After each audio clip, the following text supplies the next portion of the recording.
Más tarde, soy Gustavo Seifert y ahora les hablaré sobre la ecuación de calor. Lo primero que haremos es hacer un balance de energía sobre un diferencial, el cual es atravesado por un flujo de calor. Como podemos observar, este flujo de calor, este diferencial, tiene una parte de generación, por lo cual la parte estacionaria del problema viene siendo el flujo que entra menos el flujo que sale más la generación propia. Para hacer el balance de energía hay que tomar en cuenta que también existe una parte transiente del problema, que es la energía acumulada por el diferencial. Para el desarrollo de nuestros ejercicios tomaremos que la parte transiente es cero.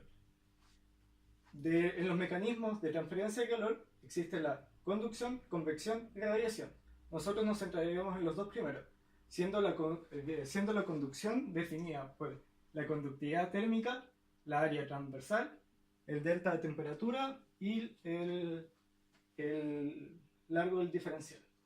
La convección viene dada por la ley de enfriamiento de Newton, que se define por el coeficiente de convección, el área de superficie, la temperatura de superficie y una temperatura a una distancia suficiente para no ser afectada por la convección.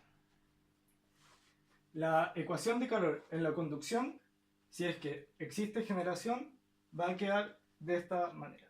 En la industria de la alimentación existen enzimas que solo pueden sobrevivir a altas temperaturas. Es por esto que para transportarlas en medios acuosos, se debe mantener las altas temperaturas. Para ello, la tubería se cubre con un generador eléctrico y a su vez este es cubierto de un aislante para evitar cualquier tipo de disipación fuera de él.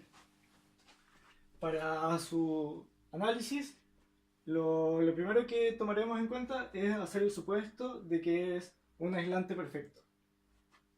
A través de los balances de energía y ecuación de calor, nosotros podremos calcular la temperatura en cualquier punto o hasta la generación que sea necesaria, dependiendo de la información entregada y las condiciones de borde. En nuestro caso, tenemos que las condiciones de borde son la temperatura interior del fluido y también tenemos que todo el flujo que entra va a ser el de la generación por el volumen, ya que no hay disipación afuera del volumen. Primero se analizará el tubo que es estacionario y no tiene generación en él. Al ser un tubo cilíndrico, la ecuación de calor queda representada de la siguiente manera. Esta, al integrarla dos veces, podemos encontrar un perfil de temperatura. Además, tenemos que considerar que el flujo en la parte interior de la tubería también lo podemos analizar y que el flujo de calor va a ser igual. Por lo tanto, el flujo de calor por convección viene dado por el coeficiente de convección, el área de la superficie y el delta temperatura, que viene siendo la temperatura del flujo menos la temperatura del límite exterior. Teniendo estos dos parámetros y sabiendo que el flujo tanto que ingresa al fluido como el flujo que pasa por el tubo es el mismo, podemos hacer la siguiente igualación y despeje matemático. Además, tenemos nuestras condiciones de borde y a través de la primera integración y con la condición de borde inicial podemos encontrar la primera constante.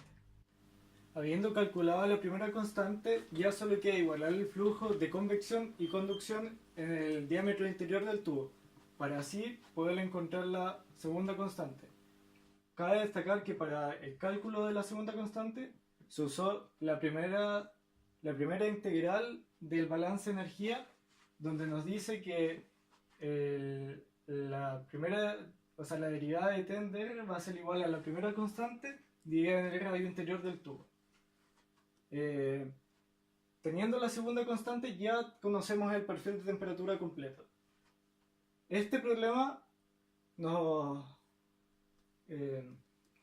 un análisis del problema nos puede determinar que un uso más práctico de este perfil sería encontrar la generación necesaria para mantener las temperaturas deseadas. O sea, teniendo la temperatura interna y externa al tubo, yo puedo determinar cuánto es la generación que necesito para mantener la enzima viva. Muchas gracias por su atención.